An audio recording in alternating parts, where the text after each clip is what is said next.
The judges ready? Timekeeper? And my opposing team? Yep. Then let's get started.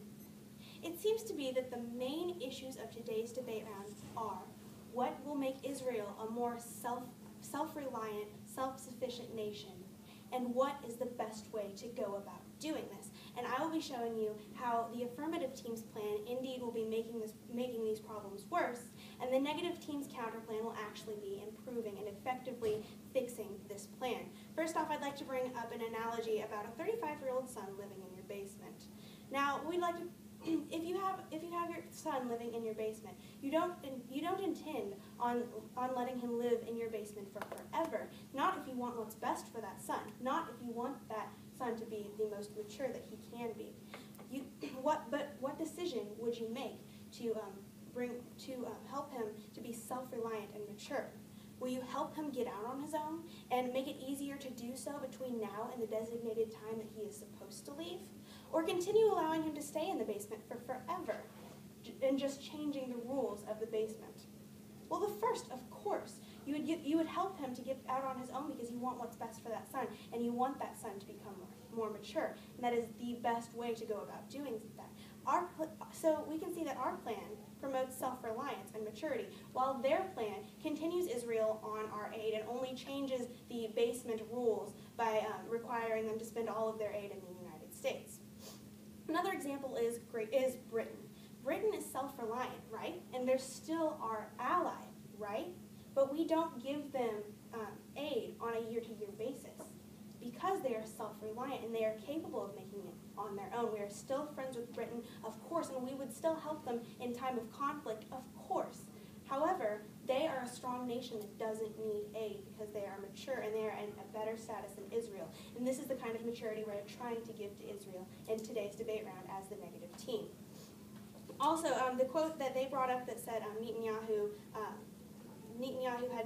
said nothing about getting off of aid, and that had nothing to do with the best interest to Israel, according to him. But actually, the quote that they had brought up actually said that Netanyahu proposed to wean off of aid, and this piece of evidence is open to the judges and both the affirmative team, who already has it, and the judges at the end of today's debate round. Also, they said that Israel's industry loses nothing. Well, Israel industry is indeed losing $600 to $750 million every year, according to the Jerusalem Institute of Market Studies.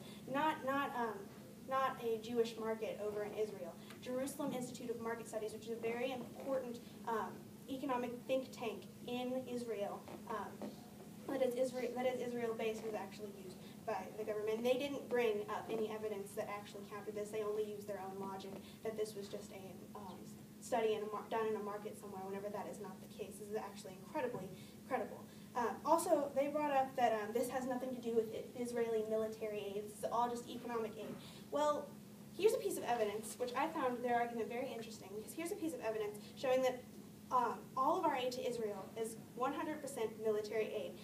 Piece of evidence from Doug Banda of the Cato Institute on June 5th, 2012. Quote, since 2008, all aid has been used for the military. Their case is on military aid, foreign military financing, and they didn't know this. Judge, they don't know what their case is saying. They don't know what they're talking about. Therefore, you cannot pass their plan just because if it's vague enough for them not to understand it, why should you be expected to understand it as well? And why should it be expected to work? So therefore, our argument still stands because all of our aid to Israel has to do with military aid.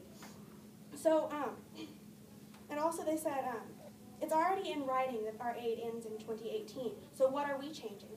Well, if we could, we'd end aid now.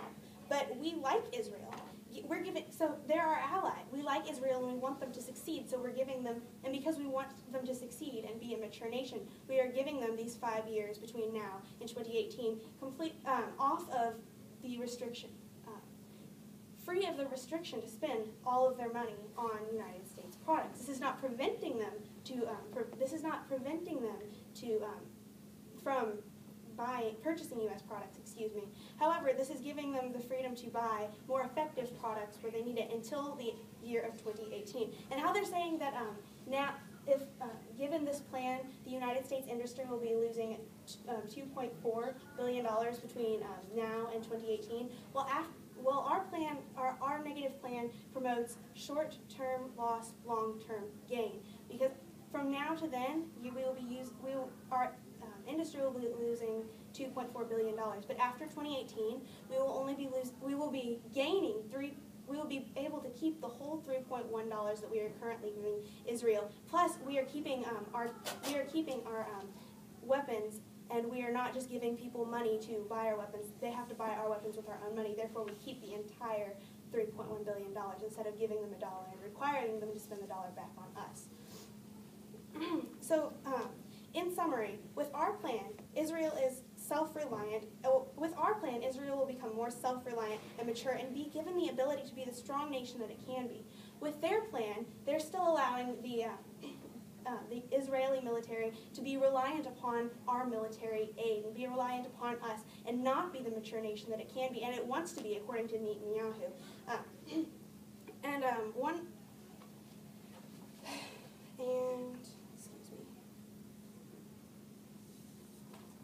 And also, one last point, we will still be cooperating with the Israeli military. We will still have this important cooperation, just like we have with Britain or our other allies that are strong, but we don't give them aid. We still have cooperation with them. Here's a piece of evidence from the Jewish Virtual Library. Quote, Congress and successive U.S. administrations have shown strong support for joint U.S.-Israeli missile defense projects. United States-Israeli missile defense cooperation has been authorized annually and appropriated in the defense authorization and appropriation bills. Missile defense cooperation is generally not considered a form of direct aid, but many United States and Israel observers consider it a vital component of Israel's strategic relationship with the United States, unquote. So see, we are still helping Israel. We are still cooperating with them. However, we are not giving them yearly aid because they are capable of being mature. So at the end of today's debate round, I would like you just to go over all of the arguments and decide what is best for Israel. What will help Israel? What will help us be able to bring up Israel, stand them up on their feet, and be able to walk as a self-reliant nation, a more mature nation, keeping them under our aid or giving them a chance to be off of our aid, in the long term benefiting us and benefiting them as well, and especially their economy and their government as a whole. Thank you very much, and I now stand open for cross-examination.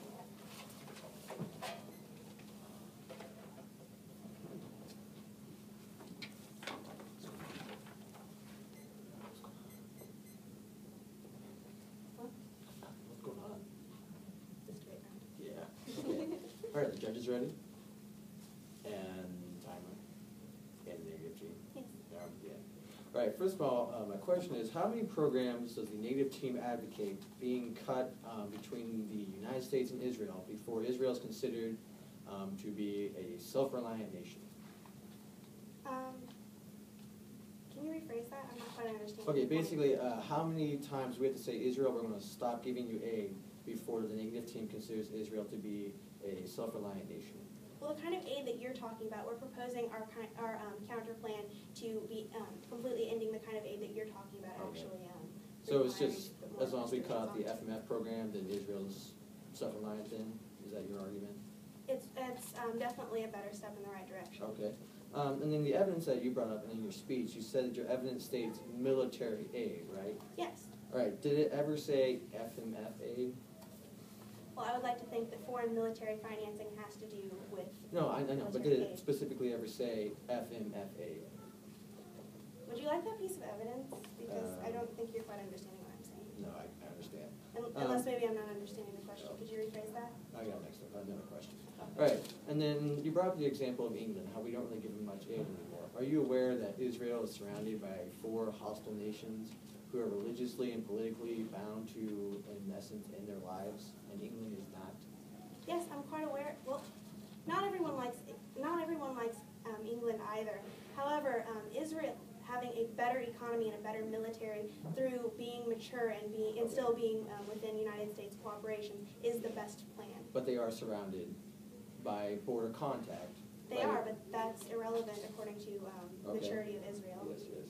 And then do you believe that missile defense is a military endeavor? Missile defense? Yeah, like the cooperation between the U.S. and Israel in missile defense. Is that a military endeavor? Yes, but it's not aid. It's Okay. cooperation All right, between the now, United States and Israel. when your evidence suggests military aid is causing harm and we should cut military aid or reduce it or something like that, is that also taking into consideration that we should be cutting or reducing missile defense aid? No, we're talking about foreign military financing. I'll have my partner expound upon that in Okay. her Yep. rebuttal, if all I got that's for all you. right with you. Yep.